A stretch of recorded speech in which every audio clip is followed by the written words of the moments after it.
So, pauwi na ang bunso. So, ihahatid namin siya sa airport, pauwi ng Pilipinas. So, nakamas ako kasi ayoko nung amoy ng taxi. Lemon scent siya. So, nahihilo ako. Kailangan lagi akong may dalang white flower, ganyan. Basta, tumatanda na talaga ako pag ganun. Simula pa nun, ayoko na talaga. So, ayan yung view. Papuntang airport. Yan yung madadaanan. Makikita mo din dyan yung East Coast Park. Basta yung beach. So, maganda yan kapag madaming flowers. And yes, malapit na kami sa airport. Around dito. Pag nakita mo na yung tower, so ayun yung tower ng Changi Airport. As in, malapit ka na talaga. Nasa around airport ka na. So, Terminal 1 kami.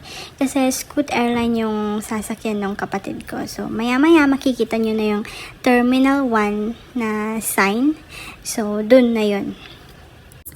So, ayun, kapag nakikita ko na yung departure, mixed emotions na ako. Nakakalungkot kapag may ihahatid, pero kapag departure at uuwi naman kami, nako, very excited yan. At andito na nga kami. So, naghahanap lang si Kuya ng mapaparkingan para ibaba yung mga gamit. So, nasa loob na nga kami niyan. So, mag-early check-in para iwas late. Hindi katulad ng viral ngayon na 12 o'clock yung flight nila. 11:30 sila dumating para mag-check-in. So, paano ba yun? Tapos, hindi naman daw sila late. So, kasalanan daw ng airline. At tingin ko naman, hindi nila first time yun. So, ewan ko ba? At ayun na nga ang mga ate, magkasama na pala sila. So, hinahanap namin siya kanina, yung isang ate na naka-glasses. So, hinahanap namin siya kanina, magkasama na pala sila. So, ayun yung flight, ayun yung monitor na 6:50 ang flight ni Bunso, pauwi ng Pilipinas.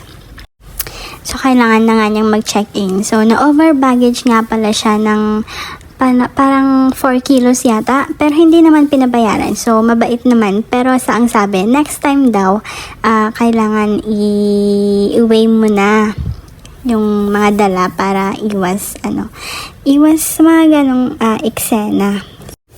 So, tapos na nga siyang nag-check-in at habang naghihintay na mag-open yung gate for boarding, nag-decide muna kaming magkape-kape. Pero, ayaw nung mga bata sa pinasukan naming una. Gusto nila mag-burger. So, since may Burger King naman na malapit, doon na lang kami. Sila na naman ang nasunod, hindi kami. So, sila ang leader talaga. Silang laging nasusunod.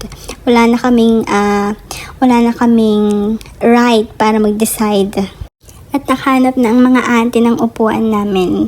Maganda naman yung ambience. Makikita mo yung mga tao nag-check-in, self-check-in. Ganyan. So, I'm having iced coffee. Ayan, tatlo kami nag-iced coffee para naman lumamig yung ulo namin kasi medyo na-stress kami ng very light. At i-share ko lang ang cute nitong straw, may pang-mix na siya, para na siyang kutsara ngayon. So, first time ko ito makita dito.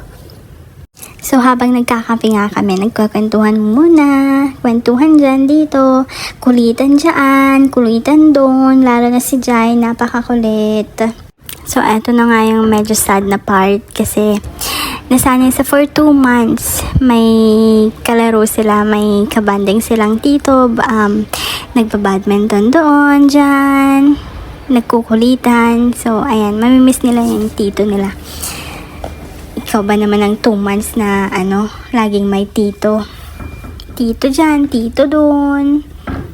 Lalo na si Kiran, lagi siyang I love you. I love you, tito. Love you, tita. Pero minsan talaga naiinis ako kasi apakakulit. So, mauuna na nga silang uuwi. Kaya, nauna na silang mag-bye-bye kay dito.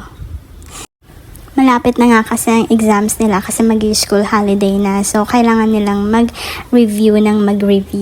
So, eto na nga yung sad na part. So, yakapan na. After niya akong niyakap, parang tumutulo na yung luha ko. So kailangan na niyang pumasok para hanapin yung gate niya. Kasi sa boarding pass niya, walang nakalagay na gate kung saan siya. So, kailangan muna niyang hanapin. Kaya, mas maigi na pumasok na siya ng maaga. So, ayun.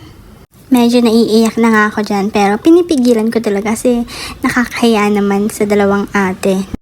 At uwian na. So, kailangan namin mag-take ng SkyTrain papuntang Terminal 2 kasi dun yung MRT. Magte-train na lang kayo para tipid, diba? Tipid tip. So, ayan ang ate. Ayan ang dalawang ate na napakasungit. Char! Magsa-sunset na nga kaya bye-bye na!